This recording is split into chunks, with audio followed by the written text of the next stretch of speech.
Yes, so what's up? Appreciate you having me on here, man. My name is Mr. Locario. They call me the bad boy of the dating game. So I'm a dating coach. I've been coaching for damn near like 2 decades now at this point. You know what I'm saying? That's a So blessing, bro. yeah, man. So I teach men and women basically, how to get what they want out of their dating lives, figure out exactly what they want to get exactly what they want. And just, that's how I roll. You know what I'm saying? Man, I love it, man. I love it, man. Let's get to it, man.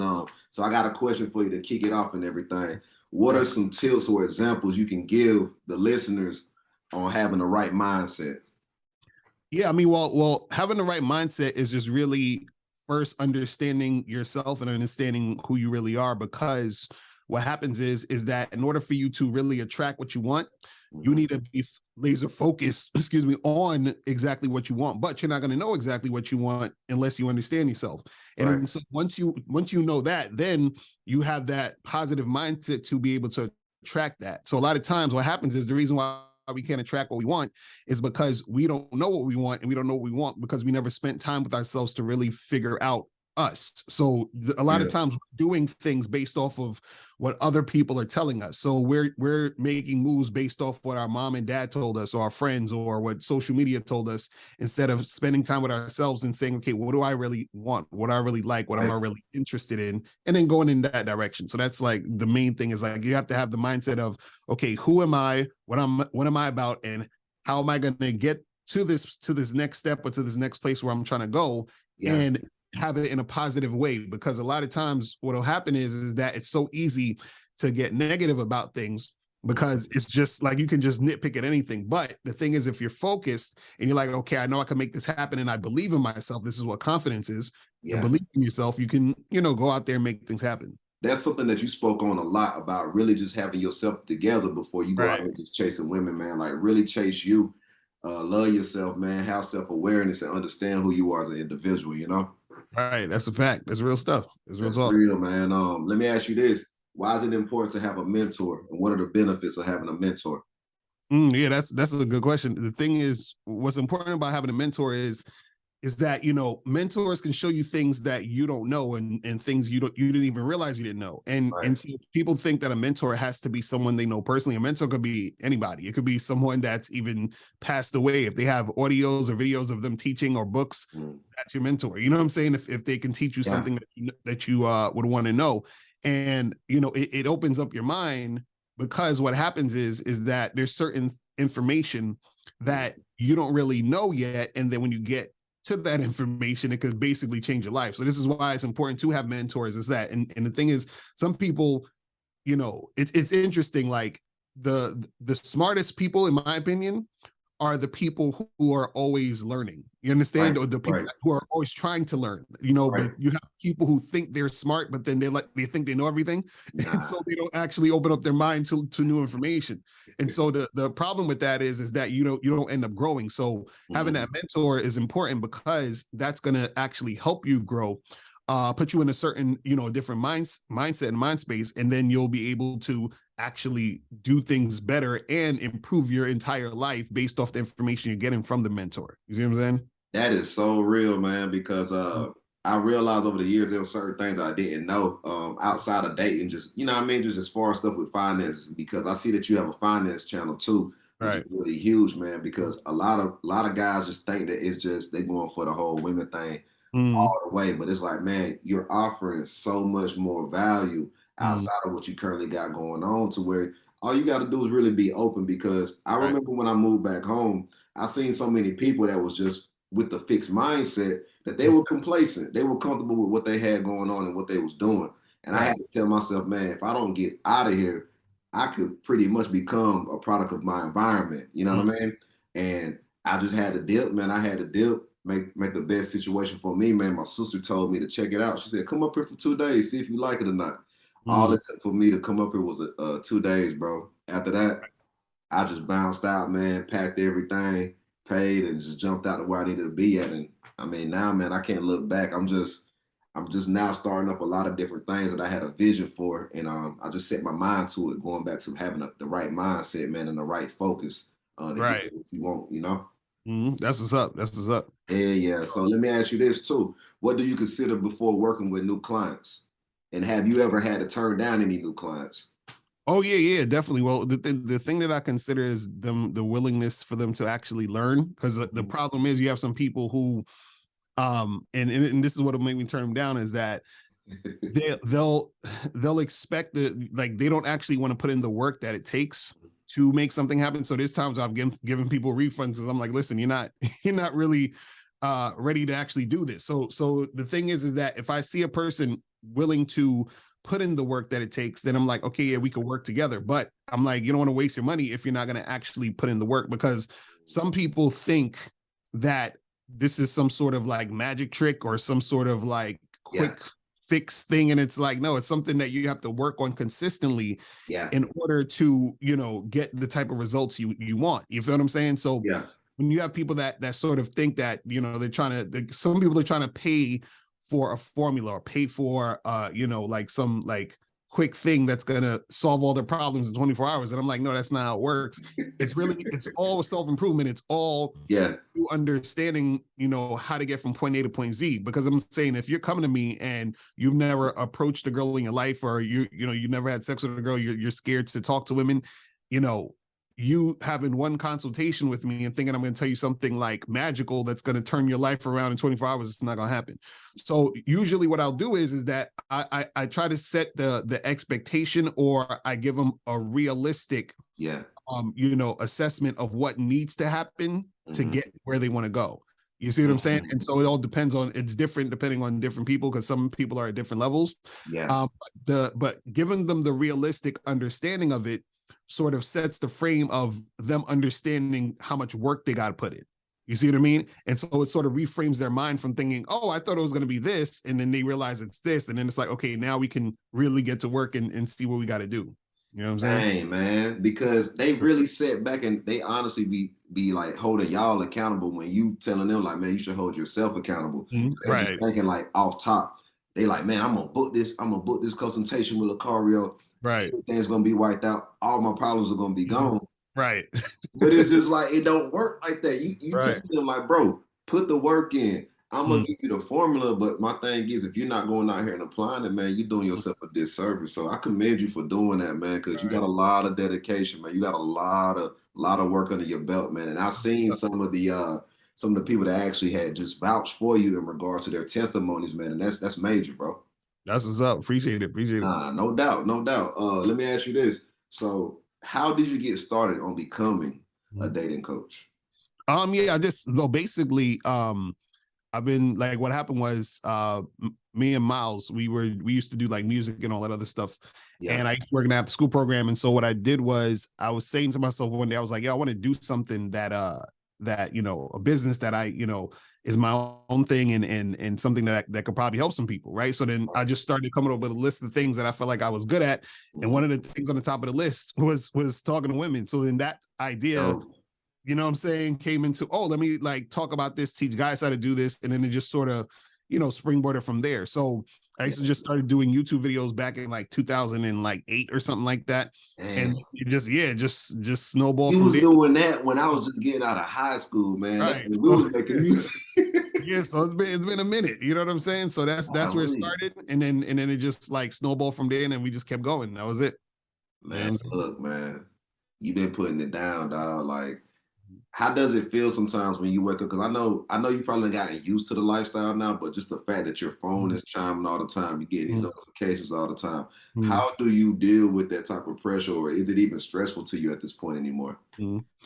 I mean, it's not. I wouldn't say it's stressful, but it's Mhm. just more so like you sort of you get accustomed to what's going on now when you're in this type of business or whatever. The issue is that it challenges you to be even more on point. You know what I'm saying? And Yeah, and so that's the thing where and this goes for anything in life. The more like success you have in whatever you do, the more responsibility comes with that success. true. And I think that's the part that people don't realize. People think, okay, I'm going to be successful, and then I'm just going to kick back and everything's just going to be like whatever. And it's like, no, it doesn't work that way. Anything that you're doing that you become successful in, you still have to maintain it, which means you have to put in more work. So even, for example, if a person lost weight and gained muscle, and they want to keep that frame, they gotta keep going to the gym. They gotta keep eating the right way. They gotta, so it's more maintenance once you become successful to keep that success going. You know what I mean? So that's what it is. It's just that realization of, man, I gotta actually like keep it going. Let me ask you this. I know you get a lot of backlash about the whole poly thing. So for those of y'all that don't know, break that down to how, you know what I'm saying, your actual relationship situation is set up, and you know how much work it takes for you to, you know what I'm saying, keep this type of stuff going. Yeah, so basically, so I'm so for those who don't know, I'm non-monogamous. So basically, I have a wife and a girlfriend. And so the way that it's set up, I've been with my wife for like 15 years now altogether. And then I've been with my girl for about 4 years now. So we've been together that long and stuff. So basically, I just don't subscribe to monogamy like I used to back in the day when I was in my early 20s. And I just realized it wasn't for me. So even with understanding that, that's what I actually apply my teachings, not necessarily to be non-monogamous. I just apply understanding what you really want. So the thing is, I realized I wanted to be in that, poly situation because that's just more feasible for me. And that's how I enjoy my relationship. So basically, so I have my wife, I have my girl, and I still also date other women. The thing is that with that, it's still again management. It's still again being able to manage your time well. You see what I mean? So in every situation, just like I was saying, it's always going to be that thing where you need to know how to manage it so that it can be successful. Because without the management, it'll all fall apart. It'll be all over the place. But also too, as a man, when you're doing what you do in any relationship or situation, right? You have to create the type of situation you want, the type of relationship you want, and then be able to lead that interaction and then just go down that path. You know what I'm saying? I thank God for people like yourself and my uncle, man, that's really out here letting people know what's up and what's really going on out here, not faking it. You know what I mean? Right. Nah, real talk. That stuff crazy, man. I know you got a show. You got a show later on today too. Yeah, so I'm doing a show at 4:15 later today. And we talking about reasons why it's difficult for these guys out here to hook up with women because it's getting bad. They saying that this is like the generation of a lot of male virgins and stuff. So so we gonna be talking about that type of stuff. You know what I'm saying? Yeah. Why you think so, man? Why you think it's so hard for them to even just have a woman at that, man? Like, what's the big issue with these guys out here on that, man? Right. I mean, well, it's I feel like it's a combination of things. A lot of guys nowadays, they just don't know how to interact with women because, this generation has a lot of they're on social media all day. So it's become a situation where they don't know how to actually, what I'm saying, be in front of a woman, talking to a woman, doing all these other things. So it gets to that point. So a lot, because the thing is, before back in the day, we would have to actually go outside, talk to people, and do activities to get some sort of mental stimulation. Now you could just go on your computer, you can go on your virtual reality headset, you could play video game, you could be all over the place and not even talk to anyone. So it's like, so when it comes to actually them interacting with women, they just don't, and then therefore that causes them to not be able to have anything going on. You know what I'm saying? It's crazy. And it's wild too, Mr. Locario, because I just, like you said, you be out and that's all you see. You see their head down, their face being to it. Even when they're driving, I see that it's so bad now to where these kids will try to cross the street and the first thing that they doing, they looking down. They're not looking around what's around them, having any type of awareness. Right. Just seeing it. And I think a lot of guys are really scared, man. I think they're just scared of the rejection factor because think about it. We had to walk up, like you see. I grew up, I was born in 89, right? So I remember in the 90s seeing guys walk up or pull up on a chick, hopping on like, what's up, what's going on with your so-and-so? You know what I mean? What you got going on? Let's get together, man. Right. I'm feeling you. What's up? Even if she said yes or no, you wouldn't know what it is and you wouldn't waste your time. Right. And that's how I learned that on dating apps growing up. Like after a while, I remember just starting off like, damn, I used to be like, damn, why this chick ain't really trying to fuck with it? But it was because I went being clear cut and precise and transparent about what I wanted to do and how I wanted to do it, rather than just beating around the bush. Too many cats beat around the bush and they get ghosted, or either they just be like, this guy's lame and I don't even want to deal with him. And it's on to the next. Right. Exactly. That's just what it is, man. You got some chicks that want to hook up, like you say. You got some chicks that want to actually hook up. And you got some chicks, man, that really want something serious, but it's all on really what you want. And I think it's sad now that these guys just don't know that, man. And it's crazy, man. I'm gonna ask you one more thing before we close out. I know we tight on time, but what I was gonna ask you was what what motivates you to do this? Yeah, I think the main thing that motivates me is seeing that, you know, people actually get information that can help them, that can change a lot. That's the main motivation, because I feel like there's a lot of misinformation out here that is centered on keeping people like insecure, keeping people in this low energy type of vibe. And it's just like, I think that's kind of whack. So I always like to teach people the reality of this situation, but also let them know that they actually have power and value in these situations to make things go the way they want it to go.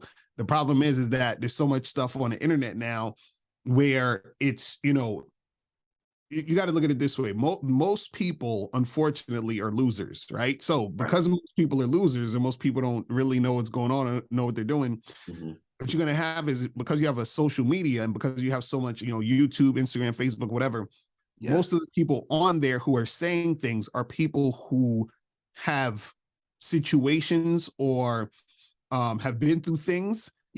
They're talking about publicly. Their past traumas. Right, exactly. So, these women are gonna, they're gonna take you for your money, or they're gonna do this, and these women are bad, or you even have women. These guys is messed up because so it's like all of these people who have all these issues just talking about their issues. So then you have that spreading around so much. So then if a person is really trying to learn, or a person's out there, they're gonna get influenced by all of this stuff, and then they're gonna turn into, or those type of people, or have that mindset. And then because you have people out there. You have like an 18-year-old kid who's never really experienced life, and he's hearing all these things, and he thinks this is what it really is out here in reality because of what he's hearing on YouTube. And it's like he hasn't even experienced anything yet. So he hasn't gone out there, talked to girls, or nothing.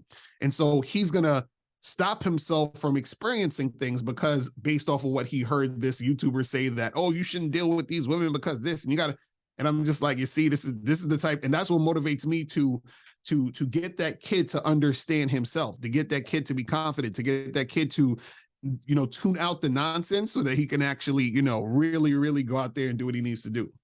Damn. And you know what's wild about that too, that you said that they take in so much information. It's kind of like you getting all that knowledge, right? And you absorbing it. But go back to what we said during the beginning of the conversation, you're not really applying it, and you're not getting a chance to experience life for what it is. Because I appreciate the fact of how I grew up, because I got to experience stuff up from elementary to high school to college and up until now. And it just seems like it gets better and better when you know yourself. Exactly. You can relate to that because you live your life. You out here in real life, so nobody can't tell you no different about what you seeing and what you experiencing out here in the real world, man. Right. Exactly. Now, real talk. That's big. So with the closing, man, where can the listeners find you online? Yeah, you guys can hit me up at mr.locario.com. That's mrlocario.com. Or check out my other websites, badboymembership.com. That's where you get 45 through 90-minute audio and video dating advice tutorials every month. And also check out the other site, masculineidentitymembership.com. That's where my dude, Miles Cunningham, he talks about, your masculine identity, understanding yourself as a man. And you can hit me up at on Instagram at real Mr. Locario. So that's the spots right there. Man, that's what it is, man. We got Mr. Locario live, the bad boy of the dating game, and Quisylo podcast, man. It was a pleasure again, like I said, having you up on my podcast. We'll definitely touch back bases on the back end. I'm actually gonna be signing up too, man. I see some of the stuff that you got going on. So I look at it like this: you can never stop learning, you can never stop growing. Regardless, single or not, man, a lot of stuff just apply in life in general, man. So again, I do appreciate your service out here, man. And hey, keep kicking them, man. Yes, sir. Appreciate it. Appreciate you, bro. Man, appreciate you, brother. I'm gonna holler at you, man. All right, man. You be safe. You too, brother. Peace. Peace.